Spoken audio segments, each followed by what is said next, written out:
Hello, Tayo is back in the family meeting. Thank you to every one of you that have been watching. I appreciate.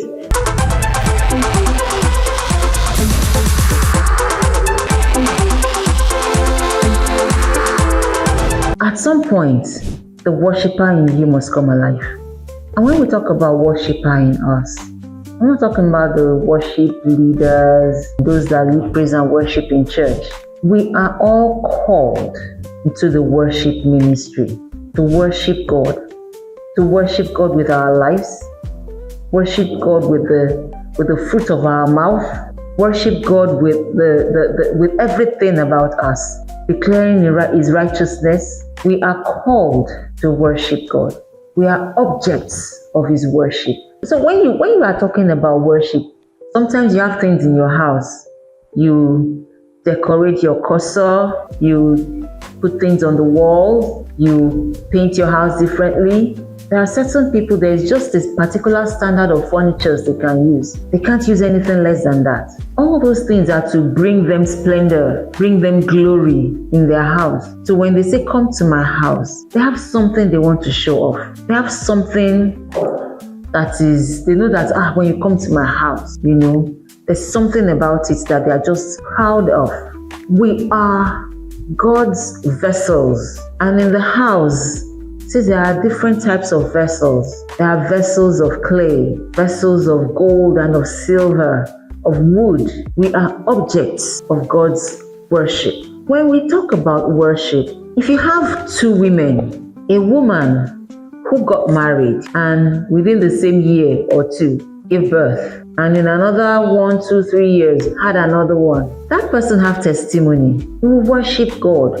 Oh, I got pregnant, I gave birth easily, it didn't have complications and all of that. But when you compare that woman and the way she will worship and praise God with a woman who have been barren for 15, 20 years, who got married and could not have a child for 15, 20 years, and finally gives birth, it's a different ball game entirely. I met a woman some years ago. She had been married for about 20-something years and she didn't have any child. And then later, she was just quiet. She wasn't coming to her shop again. People were running the shop for her. We would ask of her, they would just say, she's fine. And then when she put to bed, she had a set of twins. And the day she gave birth, she just sat down, crying, and was like, God, is this real? So the way such a woman will worship God will be different from the way the other woman that had a child within the first year or two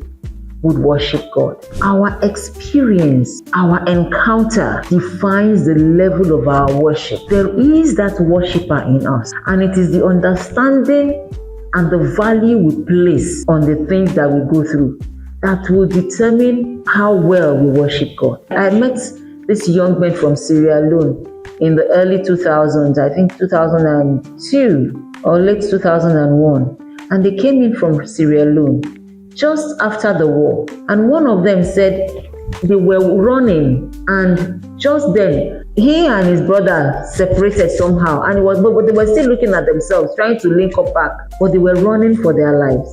But a bomb fell and dropped on his brother.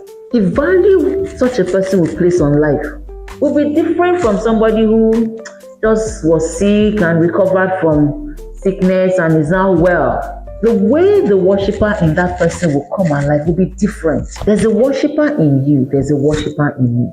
How will it come out? If we can begin to see God in everything we go through, in everything we experience, and we're able to see God in the fullness of His glory, we'll be able to know how to worship God. Everything about the life of David brought about a psalm. A psalm. When he sinned, there was a psalm. When he did well, there was a psalm. When God saved him, when he was running from Saul, there was a psalm. What is singing in your heart to the Lord? Is there a song at all in your heart? Is there a song playing in your heart unto the Lord? Is there a worshiper that is alive in you, unto God, worshiping Him, sending praises unto Him. giving him glory with everything that you go through, all your joy, all your pain, all your testimony, all your failures. What is going from you to God? There is a worshiper in you. Can that worshiper come alive? It's not just singing songs to God. Let your very existence be a worship unto the Lord. That you wake up every day and your pursuit is to do the will of God and to please Him who is your commanding officer. Let that worshiper in you come alive. Let that worshiper, let something be coming from you unto the Lord. Psalm 29 verses 1 and 2. David said, ascribe to the Lord, O mighty ones. Ascribe to the Lord glory and strength. Ascribe to the Lord the glory due His name. Worship the Lord in the splendor of His holiness. If you still feel like you can do things anyhow and give God whatever, you are missing it. There is holiness. There is an expected thing. God does not accept just anything. Let the worshiper in you come alive. That the way you live your life is a worship to God. The conversations that come out from your mouth are worshiping God. The thoughts of your heart is bringing worship to Him. That worshiper in you, let it come alive. Worship Him in splendor. Worship Him in the beauty of His holiness. Worship Him. So let the worshiper in you come alive. Let there be worship coming from you unto the Lord consistently all the days of your life. The words of your mouth, let it be your worship. The thoughts of your heart, let it be worship. Your lifestyle, your actions, let it be worship unto the Lord. Let everything about you be worship. Bring in glory and splendor every day of your life. God bless you. Remember to share. Remember to encourage somebody with this video.